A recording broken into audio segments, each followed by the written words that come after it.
Hi, I'm Seo-Kwon, Master's Student in English Literature Department at Yonsei University, and I will talk about the early modern reception of Machiavelli in this video. Many critics argue that early modern English writers misinterpret Machiavelli. Machiavelli, we know, is a Florentine statesman who makes an argument about political ideas. He was a politician and a writer. Born in Italy, he was a Florentine statesman.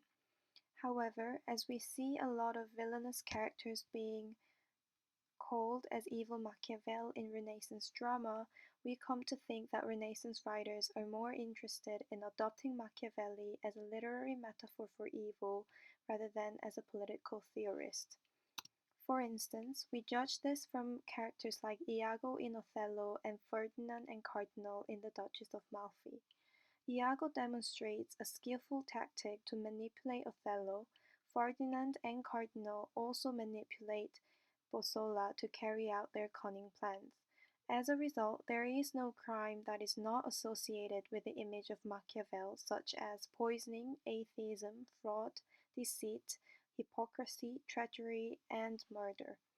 However, early modern writers' reception of Machiavelli as an immoral figure is not because they fail to understand that Machiavelli cannot be discussed in the realm of morality, since it is an amoral subject that discusses the efficiency of politics.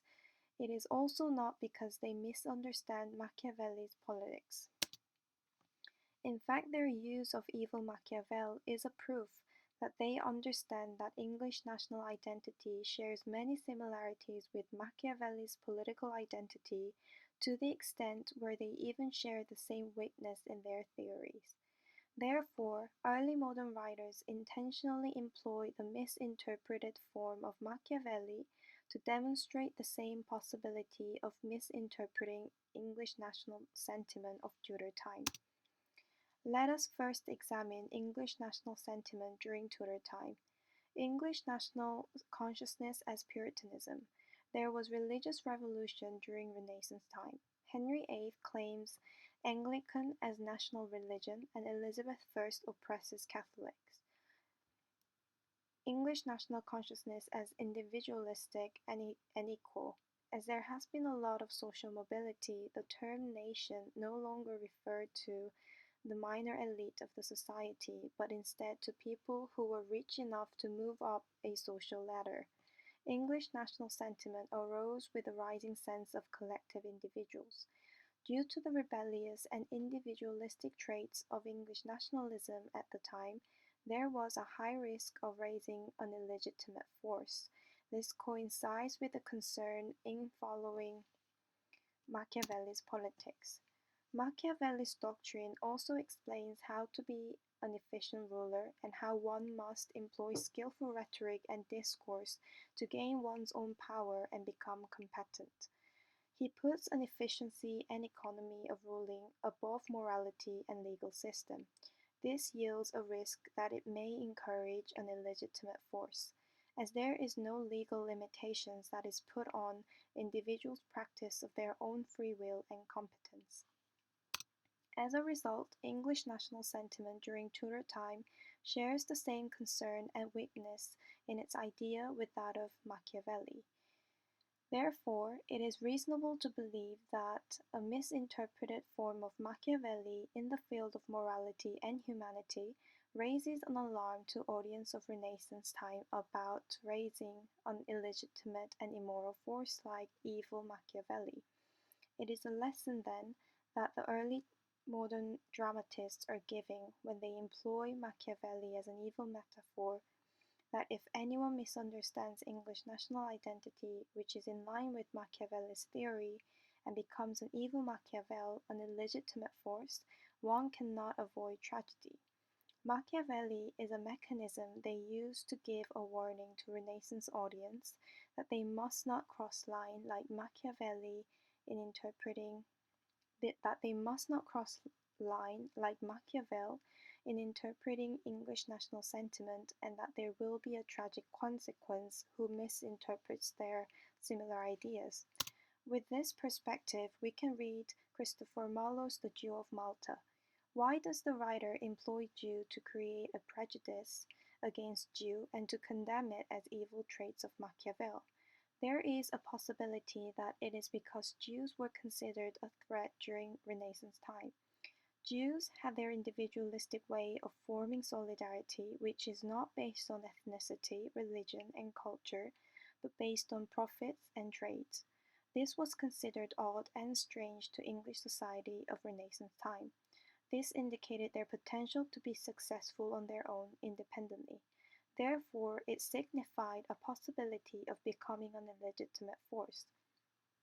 Also, Jewish wealth was treated with a lot of contempt in England for a long time of history, as Jews' financial activity influenced English economy either negatively or positively. Before Tudor England began, Edward I had to ban Jews from England as their money-lending business threatened English economy.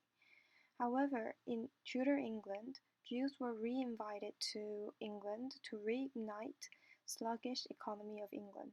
Jews' economic contribution to English society was so great that even religious toleration was considered once.